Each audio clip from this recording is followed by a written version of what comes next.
Hi, Shep Hyken here, and I am so excited to once again be involved with another episode of Booked for Success, sponsored by Go to Assist. And today in the house, we have an incredible guest. It is Dr. Joseph A. Michelli, who is a world-renowned speaker and author, the author of, I believe, 7 books. I'll tell you about his most recent book in just a moment, but he's been all over the world teaching his thing as it applies to customer service, experience, business philosophies. The guy is a rock star in the business. His most recent book is Driven to Delight, delivering world-class customer experience the Mercedes-Benz way. And Mercedes-Benz is a classy company, and Dr. Joseph A. Michelli will call you Joseph, if that's okay, even though you're all dressed up. You look at you are a doctor-looking guy. You are smart. You know, I really love the introduction, but you could have just simply said he's half the speaker consultant Shep Hyken is. I'd have been all right. I could live with that. You're too kind. But, I mean, the whole Mercedes-Benz thing, very classy organization, super high quality, recognized worldwide for just an amazing level of customer experience. Now, especially here in the U.S., we think of Mercedes as a luxury car, but around the world, they are known as just a super high-end work. I mean, you go on the other side of the world, you go into Europe, the taxi cabs are Mercedes, and over here, we go over and we visit these countries and go, wow, impressive. And the cab drivers will all tell you, the Mercedes engine is as high a quality as it gets. So, classy company, classy guy, Joseph, and thanks for being on the show. Well, thanks for having me. You know, for all of the greatness of Mercedes-Benz and the brand promise to be best or nothing, when it came to delivering the customer experience, it wasn't as rock solid as the product was, and it certainly wasn't in keeping with the great marketing that Mercedes-Benz does to continue to perpetuate that image. So, you know, a lot of the book is focused on the transformation of a company that is really very strong in its product centricity, but wasn't as strong in delivering the experience in the dealerships, both at the sales and at the service level. So give me an example of what you're talking about, because I mean, I don't want to sound snobby and say I've had a Mercedes for many, many years, but yeah, at one point I did, and I always thought, yeah, the dealership, you walk in there, I mean, it takes a certain type of person to buy that type of car, and it's expected you're going to get a certain level of service with that kind of a car and that kind of a price tag.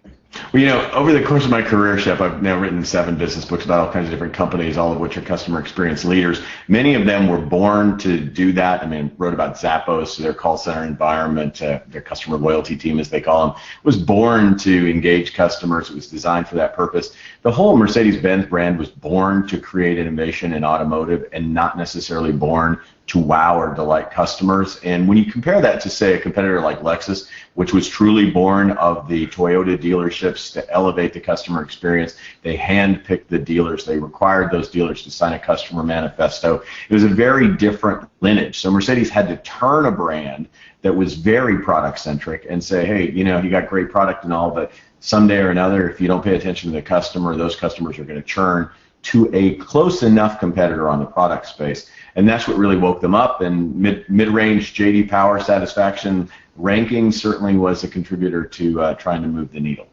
Right. It's amazing that, and Professor Lou Stearns up at Northwestern University in the Kellogg Business School, he was involved with IBM years ago when they were rolling out the PCs. And when he was working with IBM, he said, you can have the best product in the world. And I believe Mercedes may qualify as one of the all-time best manufactured cars in the world.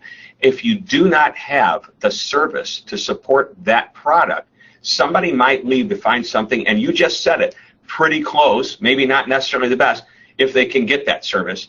And by the way, conversely, if you have the best service in the world and the product doesn't do what it's supposed to do, somebody's going to go find somewhere else where they get that product, and unfortunately, they may sacrifice a little of that service. Now, before we go, I can tell you how bad it is in the call center environment at Mercedes-Benz. In the early days of this journey, if you were to call the call center for the OEM Mercedes-Benz USA, what they would have said is, please take care of this with your dealer. Now, many of these people had already tried to fix it at the dealer level, and they were calling this call center in an effort to get it resolved, and they were just being sent back.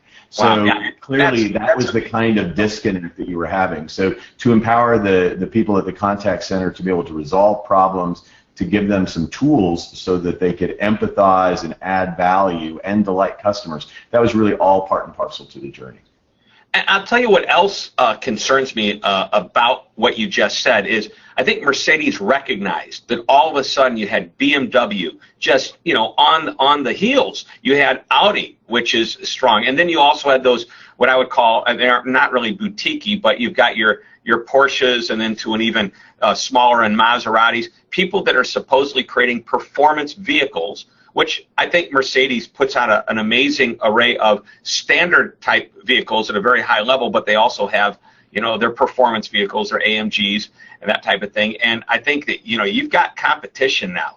Maybe they didn't have that same competition before. Maybe they were the go-to for quality automobile. Well, here's a fascinating fact, Shep. About 70% of people who work in dealerships had not spent a considerable amount of time behind the wheel of a Mercedes-Benz, right? So imagine I'm the accountant at a dealership. I've not really driven a Mercedes-Benz. And many of the people who work in that showroom environment or in the service environment are not like the customers, right? So there's a disconnect between the customers and those providing the service. And unless you create some kind of opportunity for empathy between those two, you have problems. So some of those great brands and some of those great products are out of the reach, or at least not part of the lifestyle of the very people who are selling them. So part of this journey was to actually get people behind the wheel in the dealership so they could better understand that this wasn't just an ego-driven status buy. There was real product quality there. There was really safety. There was real innovation. And so literally they had to do a program called DASH, which was Drive a Star Home, that gave access to the vehicles to the people in the dealerships. And they went beyond that. They created a very impressive brand immersion center where literally now these people can go out and drive those AMGs on banked tracks or drive the performance vehicle, the off-road vehicles in really treacherous off-road conditions as well. They can also see the vehicles manufactured. Well, that sounds like I want to work in the support center of a Mercedes-Benz organization at this point. So that brings us, this is a great lesson, because what you're basically saying is that if you are in a call center, if you're in a support center, it might be important for you to be able to have the empathy with the customer to actually learn to use and actually maybe somehow incorporate that product into your lifestyle. If you work for a software company in the support center, you better learn and play with that and live with that software. If you work for some type of a food distributor in customer service, know what everything tastes like. Well, absolutely. And if not that, then at least spend a lot of time educating people on the missions, the desires, the personas of the type of people who call. Because otherwise, after a while, people calling in all the time can become annoyances, really, and they're kind of bothering me. Right. And so there's an opportunity to really understand, if you were more apprised of what it is that they're dealing with. It still doesn't justify mistreatment, don't get me wrong, but you could at least understand some of the anxieties and some of the pent-up emotions that people do feel when they're reaching out for help. Right. I mean, that way you've experienced it. You can say, I can understand that. I actually had that same problem. This is how we deal with it. Absolutely. So, very good. Well, I wanted to give you a chance to brag about yourself. And I actually, a little while ago, I interrupted you, but you kept going. So I said, no, I'm going to let Joseph keep going. You have worked with some incredible brands. And I know we're focusing today primarily on your most recent book. But I mean, I remember reading great books by you, Ritz-Carlton, Zappos, Starbucks, which is probably my favorite of them. Not that the others aren't great, but I don't know, maybe I can relate to it. I just think it's a great organization who can create such an experience that you'd be willing to pay 2, 3, 4 times more than it should cost elsewhere, but you're happy when you do. I mean, yes. So well, I've been really blessed. I got into Mercedes-Benz, for example, when the CEO of Mercedes-Benz called me and said, I know your work with Ritz-Carlton, I know your work with Zappos. Can you bring yourself and some of those folks from inside those organizations so we can benchmark against them? This was when they were just beginning to take this journey to transform from a product brand to a customer-obsessed brand. So I got the opportunity to bring colleagues in from some of these other places that I've written about and worked with over the years, and we had this brainstorming session at Mercedes-Benz, which then led to opportunities for me to consult with them and then ultimately to write this most recent book about them. And it's really one of those blessed careers, where you get a chance to help make change in an organization so that it is more customer focused, and then you're able to write about it, and then the writing allows you to speak. And I'm still trying. I'm going to wake up one day and realize that this is all make believe. But for right now, I'm living the dream. Yeah, Pinch me, must be a dream. Exactly. Or you're going to wake up one day and they're going to say, sorry, this was never meant for you. None of this was meant for you. You're an imposter. You are a rock star at what you do. You really are. Every time I go around and they say we've worked with Joseph Michelli in the past, and I go, oh, great, now I've got to follow him. So hope you're saying it's a mutual admiration society. People who know your work obviously know you are the guru in this field, and some of us are just glad to be a part of it with you. Oh, gosh. Okay, enough about that. We love each other. We know that. We know that. So, this great book, what surprised you most about Mercedes? I know you came in with this, were you like, wow, I'm very amazed? What you're telling me is pretty much a big surprise. You're telling me that this was what I thought one of the top brands, and you have an issue, and you call Mercedes USA, you talk to somebody, and they go back to your dealer. And it's like, right. I'm calling you because I wasn't getting it resolved in the deal. Yeah, there's been a ton of awarenesses. First off, I'm overdressed for Mercedes-Benz at the corporate office. They're a fairly relaxed culture. I've worked with the Ritz-Carlton that has a lot of formality and a lot of gravitas, and you can really feel a culture when you walk into a building. So they're a lot more relaxed than I thought. They are ruthless in execution when it comes to committing to something. They execute against it. They have high accountability. They figure out ways to measure what is important to them, and they reward people accordingly. Customer experience got on the dashboard of every dealer. It was part of their margin. If you were not delivering great customer experiences, you were not going to get the same amount per car sold at a dealership from somebody who did. And if you lost part of your margin, that margin was cycled back up to the people who were at the very top of the heap in delivering customer experience. So they were very generous about creating leadership bonuses among the partners who are out there in the dealerships trying to sell these cars and deliver great experiences. So I was very impressed by that. I think they also had a great insight that many businesses don't, and that is this is going to take many years to lift and move customer experience. It's not instant. It can't be microwaved. And they built it across time, and they really got the hearts and minds of their people involved to change processes and engage technology to transform a business. So another important lesson there, time. I think sometimes customer service really is common sense that unfortunately isn't always so common, but you have to train to that, and you have to constantly reinforce it. You have to remind people what they're there to do and how they're supposed to react and behave in certain situations. That takes time. It doesn't happen overnight. If it's a company of 5 or 10, easy to do. A call center of 30, 40, 50 people, easy to do. I was just at a support center the other day. I looked at several hundred people in a huge organization, and I as I looked out, I go, wow, that's a lot of people. Well, this is just one of the several call centers around the country. I think, okay, wow. It takes time to facilitate change the way you want it changed. So to that point, let's talk about some of the takeaways of the book. What are your favorites, and how do they apply to the people that are listening and watching this show? Really, in a quick rapid fire, first off, they created a very compelling vision of what the future could look like. They created urgency as to why we needed to change. The organization needed to change to be more customer centric. If they didn't, they were at some risk from competitors. I think they were very effective at understanding that if you were going to change something, something's got to give. So they spent a lot of time looking at where did they have to reallocate resources. It wasn't just a matter of more with less, because there's only so much more most people can do. There wasn't also going to be a bunch more resources available, so they had to reprioritize, and they had leaders looking at it from that perspective. Shep, you know the value of touchpoint mapping. They certainly did the customer journey, understood the most high-value touchpoints. They monitored those touchpoints with real-time customer feedback, and they leveraged that feedback to educate the employees, to develop specific solutions in cases where there were problems, but more importantly, to fix chronic issues. And I think those are the key lessons. And the final one is that they really understood this would be the legacy of leadership.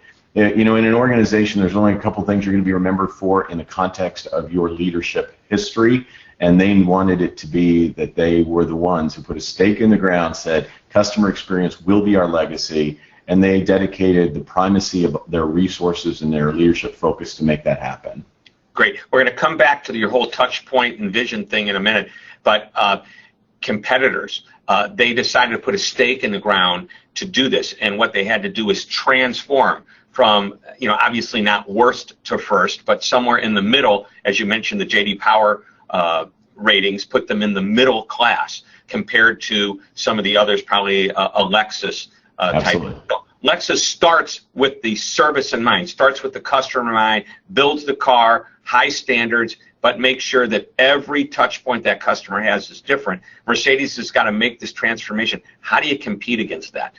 Well, first off, you catch up, in all the areas you're not there. So, somehow Mercedes got luxury meaning slow. So, in the world today, luxury buyers want efficiencies. So you got to get your technologies all in place. You should be able to pay for your service, issues before you even get to the dealership. You shouldn't have to go to your service advisor and then have to walk up and stand in queue to wait to pay for your car repairs. So a lot of that was just repairing, Premier Express service. Then it was really leveraging a technology platform so that everything was seamless across all of those touch points. So now I could do mobile ordering, I could do more mobile scheduling, and then once I scheduled my car, if I needed a replacement car, a courtesy vehicle, that would be available. I wouldn't have to take time with that. It's really, I think, integrating technology and the human service delivery in a way that removes the pain points in the customer journey. I think the one word to sum it up is simplicity. Yeah. The customer wants simplicity, and that means the easier you can make it. Once the car is serviced, maybe there's payment information on file. All they need to do is approve with their service person who they're talking to that this looks fine. They can walk out and never have to go to the cashier.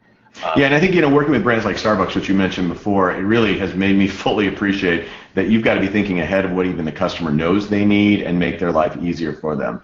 So it really is about ordering a coffee on your phone and being able to pick it up without having to wait in line. Right. I mean, Steve Jobs believed that you give the customer something they don't even know they want yet. But once they get it, they can't live without it. And to your point on simplicity, Jobs once was being argued with by developers of OpenDoc, saying that Java was an inferior software platform because it didn't have all the bells and whistles. And Jobs just looked at him and said, "You're probably right, but customers don't need all those bells and whistles. We need to deliver what is simple and easy for the customer to use. It still has to look sexy and sleek in its design, but ultimately we need to build this around a customer." It goes to Drucker's point, we're not in business to create a profit. We are in business to create a customer. We need to create a profitable customer, don't get me wrong, but ultimately it is about understanding your customer and delivering against their wants, needs, and desires. Right. You chase the money, you don't always get the customer. Chase the customer, the money comes. Ted Levitt, Harvard Business School, said the function of the business is getting and keeping a customer, not making money. But the goal is, you don't have those customers, you don't reach your goal. You said something else there, something about breaking silos, and that's what I wrote down. And it was about making sure that, and I think this is really important in that support center role, regardless of who I call. If I'm talking to, in the case of a Mercedes dealership, I'm talking to my salesperson, I'm talking to a service person, I'm talking to somebody who's ordering my parts, they're able to pull up everything.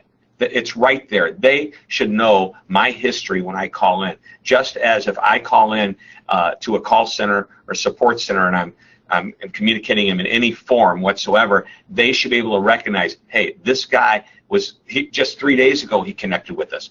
2 weeks ago we had the same problem. And I don't care who I'm talking to, what department I'm in, they need that information. Yeah, when I call you twice, I'm calling the same brand. And as far as I'm concerned, it's a continuation of a conversation. It should be for you as well. It shouldn't be like you're reintroducing yourself to me and re-interviewing me as to what my need is. It is the ability to access information quickly and maintain a consistent relationship. So get that. That's tweetable. When I call you twice, I'm calling the same brand. I love that. I love that. All right. Wow, I didn't even know I was ever tweetable. This is exciting. I'm having a great day. Very tweetable. All right, the visioning process that you mentioned, and I think you were talking about the touch point journey map, that had to be an interesting process. Yeah, they had little process maps for various parts of the journey, but they never had a seamless map that went from pre-consideration all the way to call to sequel.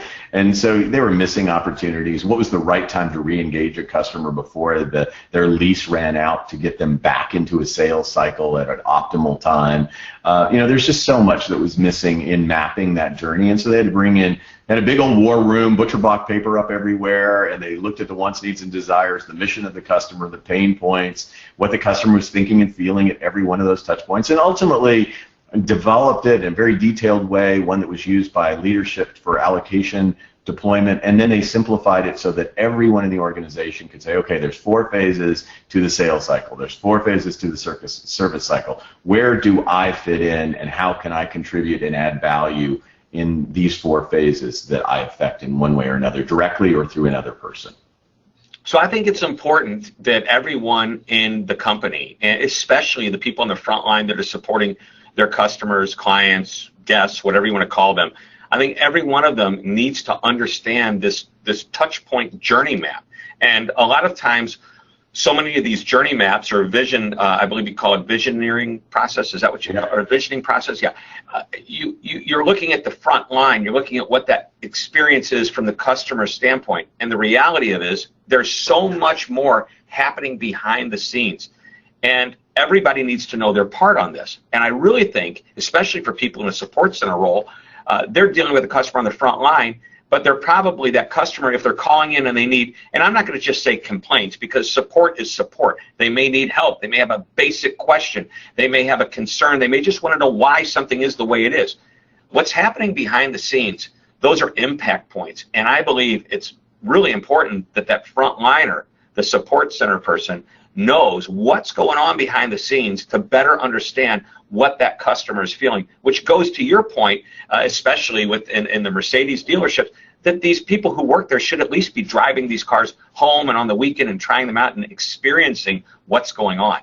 And, we spent a lot of time in training, and I was very actively involved in the development of some of this training around listening, active listening. What does that really mean? What are the kinds of questions that you use so that you listen for understanding, not listen to respond? What does it take to empathize? What does empathy really mean? It's that space between listening and acting. It's acknowledging possible feeling states on the part of the person who's there. Unfortunately, I've called a lot of call centers lately where I have a small problem, and they over-empathize. I mean, they're actually scripted to say, oh my gosh, that sounds terrible. And I was thinking, well, it's kind of minor to me, and maybe I'm miscalculating the significance of this thing. Maybe it is terrible. Maybe I should jump. But, I think it's being authentic to speculate as to, well, if, maybe you're feeling this or maybe you're feeling that, let the person know that you're processing them not only intellectually but emotionally, adding value, and then doing just that extra little thing that humanizes, demonstrates appreciation, makes it worthwhile that they took the time to engage another human being instead of just instead of just doing it through self-serve on the computer or frequently asked questions or something like that. So and this is a perfect question. You obviously don't like scripts, but I think scripts are important to give you an outline and a guideline. So give me your take on how to script or descript an organization, especially in the call and support center. Well, there's so much importance to being able to make sure that people are on script in terms of the processes and policies and procedures. So I have no problem with having people reflect on those bullet points that are necessary to be communicated in every interaction. I think there are high-impact words and there are high-impact phrases that need to be utilized and that have been thought through, and you don't want people just veering very far off of that. But on the other hand, we have run into situations in customer service where it becomes very robotic, where people are not bringing themselves to this. In fact, I'm reading a script right now. Can you tell? I'm kidding.